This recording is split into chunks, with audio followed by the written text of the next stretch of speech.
On June 5th, Butch Wilmore and Sonny Williams launched into space. They were scheduled to be in space for 8 days and then return to Earth. But during the launch, the ship had a few malfunctions. We're told that some of their thrusters were not working properly and that their spacecraft was leaking helium.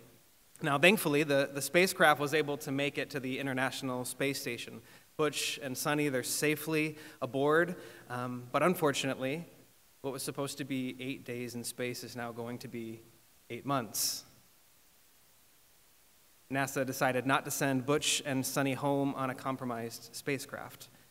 Instead, they will wait for another spacecraft that is scheduled for February of 2025. Can you imagine what that must be like for Butch and Sonny? Like, as much as they love space, preparing for 8 days is much different than preparing for 240. You know, when they said goodbye to their families, they thought they'd be back for the 4th of July.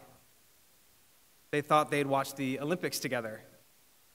But now they're going to miss Labor Day weekend, Halloween, Thanksgiving, Christmas, and the New Year. I can't imagine the toll that this would take on their families and on their own bodies. I mean, their families are not aboard the ISS, and their bodies were not made to live in space indefinitely. Their own bodies will long to return to Earth. Their muscles will atrophy, and their bones will weaken as the calendar flips month after month after month. What must it be like to look out the window and see Earth as you just keep orbiting around it and around it? To the best of my knowledge, no one here has been stuck in space before. But maybe you know that ever-present homesick feeling too. If you've ever been deployed for military service, or if you've ever been in a long-distance relationship, then you know something of that perpetual ache. You know how that longing to be where you most want to be, with those you most love, seeps into everything that you do. And as followers of Jesus, we know this ache as well. We long for Jesus to make this world home again, to put an end to sin and suffering and evil, and to establish his kingdom on earth. We were made to experience this world as home, delighting in our Creator King. But now, we experience a longing, a homesickness, an ache for what has been lost and what will one day be restored. Psalm 84 is meant to stoke the fires of our longing for the good and gracious rule of God to be on earth as it is in heaven. This is what the psalmist says in verse 1, "How lovely is your dwelling place, Lord of armies." And so that's what we're going to try to get a glimpse of this morning. We'll do this first by gaining clarity on what it is we are to long for in verses 1 to 4. Second, by what we are to do with this longing in verses 5 to 8. And third, by what it will be like when our deepest longings are fulfilled in verses 9 to 12. First, what are we to long for? There's a song that came out about 40 years ago titled "Better Is One Day." It set Psalm 84 to song, and it was super popular. If you've been around the church at all, I'm sure that you know it. I won't sing it.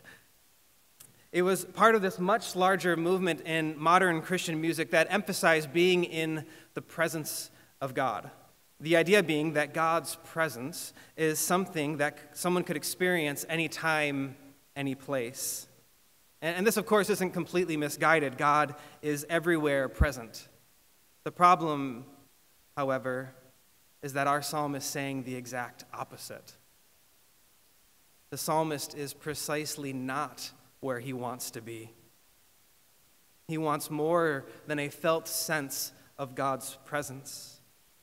He desperately wants to take up residence in the brick and mortar temple of the living God. Listen to the language he uses in verse 2. "I long and yearn for the courts of the Lord." That is intense language that we would typically reserve for romance.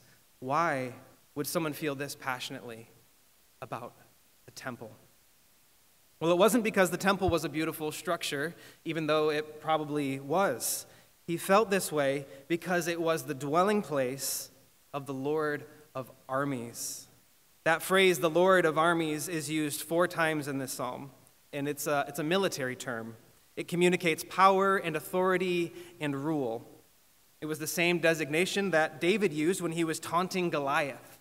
You come against me with a sword and spear and javelin, but I come against you in the name of the Lord of armies, the God of the ranks of Israel. The psalmist longs for the temple because that is the place where the true king's reign is delighted in. He aches for the temple because there was no place for evil there, because it was as God designed it to be. The temple was an outpost of heaven on earth, an outpost that could become one's home. Home is a poignant concept for us. It's a word that's meant to convey warmth and laughter and love, a place that just feels right. A place where the dog comes and licks you to pieces when you come in the door. A place where you're woken up by the smell of coffee in the morning. A place where your posture softens, your shoulders relax, and you breathe easy. Where everything is in its place and all your favorite people are there. But home is not always like that. Home can be elusive. Loved ones die. Kids move away. There can be an invisible wall that grows between spouses in the same home.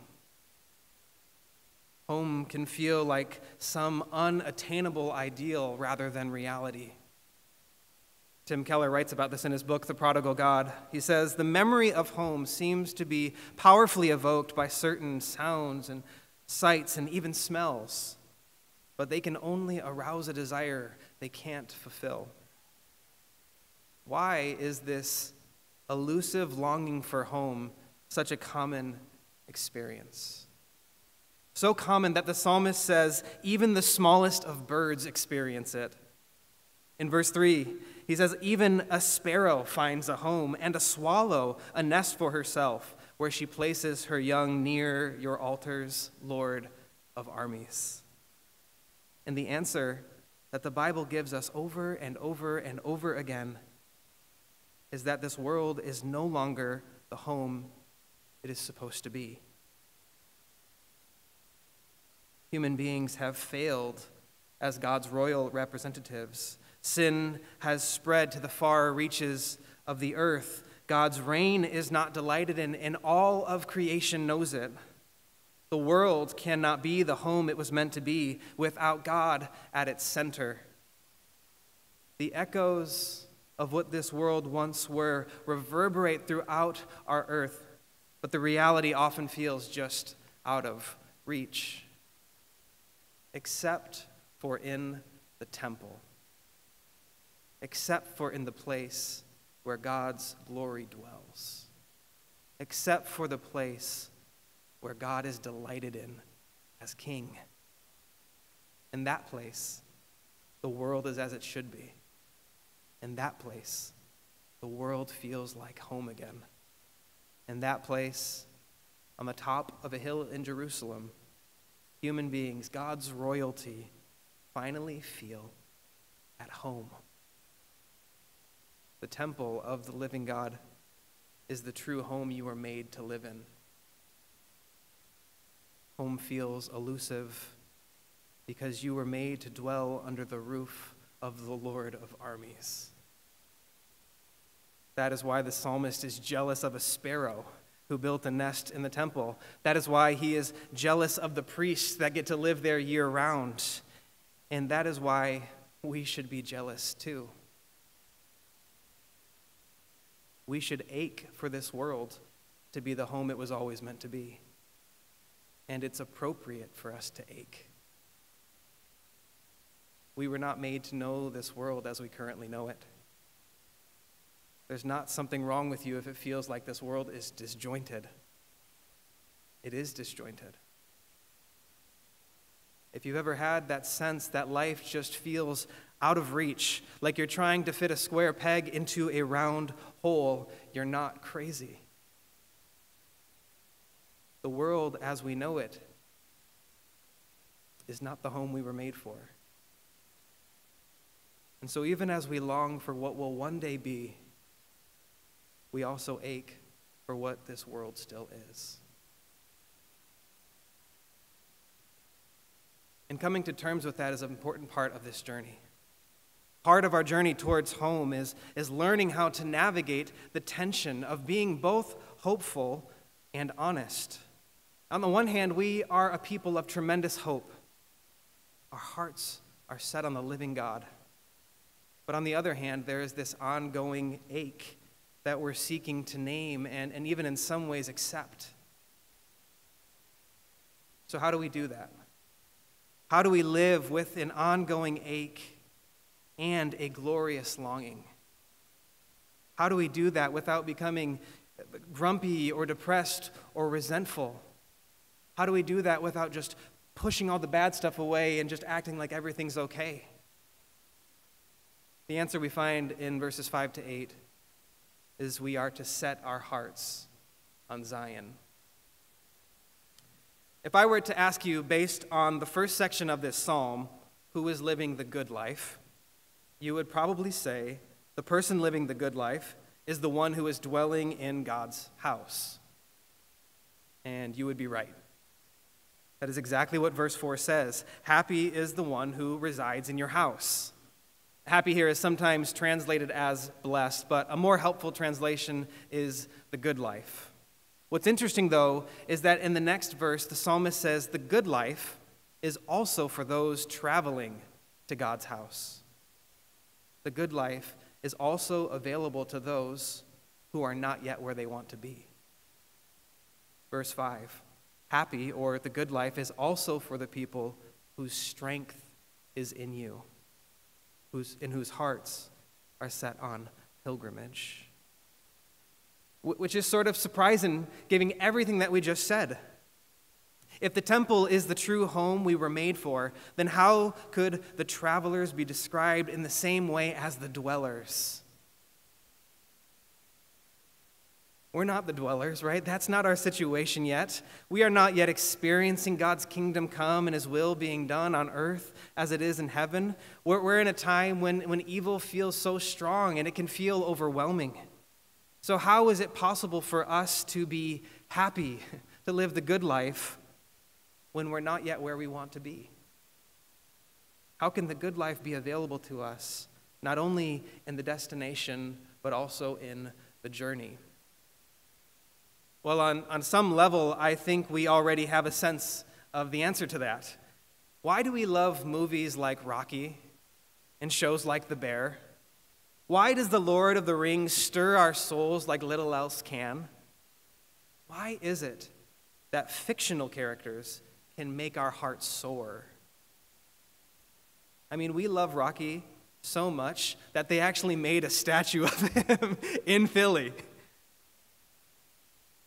Who has not read or watched the relationship between Sam and Frodo and felt jealous?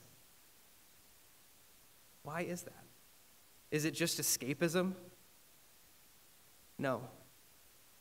These stories give us glimpses and glimmers of what the psalmist is saying. The good life is also for those who are journeying, those who are in the middle of the struggle. We love to see people persevere and beat the odds. We love to see good triumph over evil. We love it when people push through the obstacles and keep striving towards a goal. These stories remind us that the struggle is an essential ingredient in all the best stories. And even more than that, they show us what can happen when people have their hearts fixed on some greater goal. And if that's possible for fictional characters, how much more possible is that for us who have our hearts set on the living God? Our goal is nothing less than the dwelling place of the Lord of armies. How lovely is your dwelling place, Lord of armies. There are still sadnesses and losses that we endure. Life in our world is still very hard. But there is also a strength and even a joy available to us because our hearts are set on Zion. We are able to be a people who both ache and hope because our ultimate hopes are not limited by this homesick world, and because our aching is a sign that God is at work in us. By orienting our hearts to Zion over and over and over again, God is at work in the very depths of who we are. The idea of our hearts being set on Zion comes from verse 5, and it speaks to the depths of what a human being is. The heart in the Old Testament is the core of human existence. It's like the operating center. Everything that you do and everything that you are flows from your heart. And what we see in verse 5 is that God is writing the journey to Zion on the travelers' hearts. He is the one giving them the desire and the ability to make the journey. Happy are the people whose strength is in you, whose hearts are set on pilgrimage.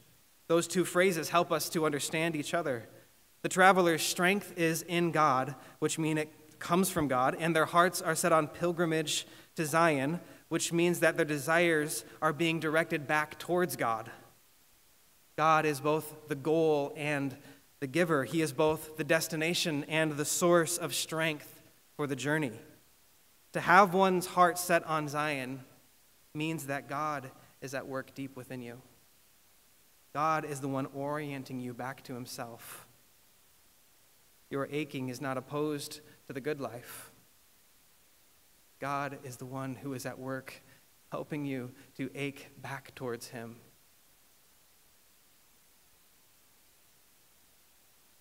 So if we ache because this world is no longer the home that it was meant to be, and if the answer is to journey back towards Zion, then how are we empowered to do this? In verses 9 to 12, we see that the power to do this comes from getting a taste of what it will be like when our deepest longings are fulfilled. When I sat down to interview for a barista position at a coffee shop in Chicago, the server brought out 3 shots of espresso, one for the owner, one for the manager, and one for me. And I looked down at this tiny little cup and I thought, this is where I lose the job. I had never drank espresso before in my life, and all I could imagine was that I was going to take a sip and spit it out all over the table. So I just kind of watched what Pasquale and Thomas did, and then it was my turn, and I just knocked this thing back. And it was actually the most delicious thing I had ever tasted in my entire life. I absolutely loved it. You know, up until that point, my drinks of choice usually came from Starbucks, and I was going for bigger and more sugary, and that was kind of the trajectory of my coffee destination. But as soon as I tried that espresso for the first time, that's all I could think about. As I walked back home to our place to talk to Chelsea about how the interview went, I had the taste of the espresso on my mouth. And from that moment onward, my desires, my preferences, and even my taste buds began to change. And that's something like what the psalmist wants to do for us. As we journey towards Zion, there's a similar shift that God wants to work in us.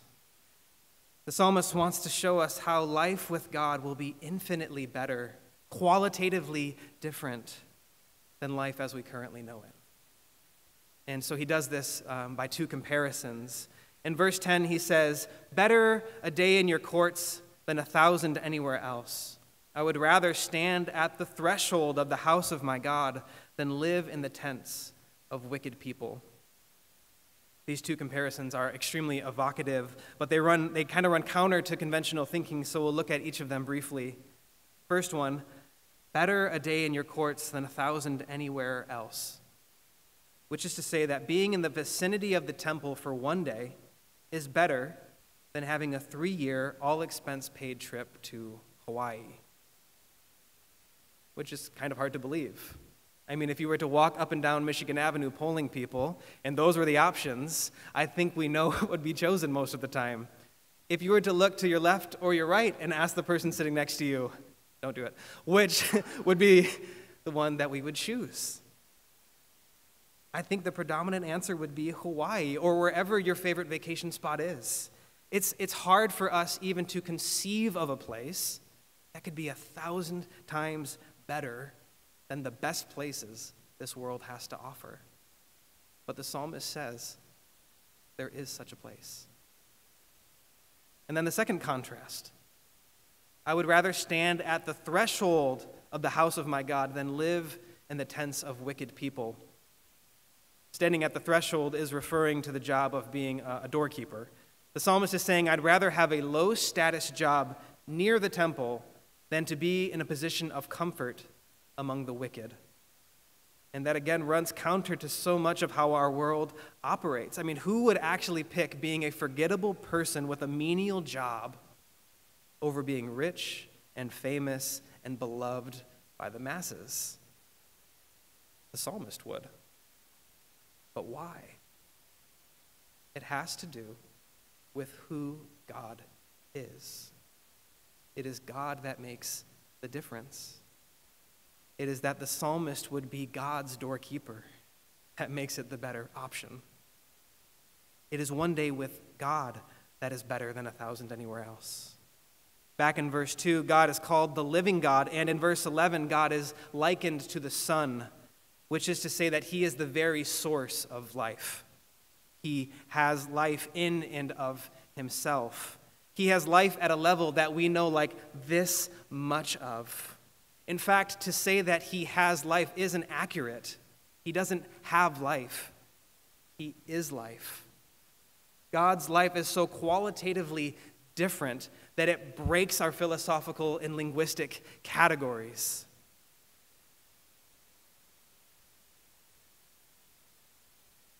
A day in the temple is better than 1,000 in Hawaii, and it's not even close.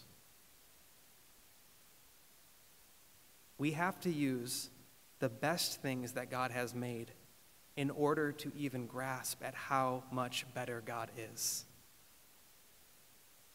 If one of the best places that we can think of makes us salivate with delight, then how much more will the source of life and delight itself satisfy us? Isn't that remarkable? What God makes is so good that we have a hard time imagining anything better. Even in a homesick world, God still gives us so much beauty and goodness and delight. Why are the movements of a hummingbird so mesmerizing? Why is pizza so delicious? Why do we have such a capacity for wonder and love? Because there is a God that loves to give good gifts to his children. That's what the psalmist says in verse 11. The Lord grants favor and honor. He does not withhold the good from those who live with integrity. Do you realize that every good thing that you have in your life is a gift from God? He is not only the source of life, he is also the giver of all good things. From the food on our tables to our desires oriented back towards him, all that we have comes from God. And God's benevolence does not stop there.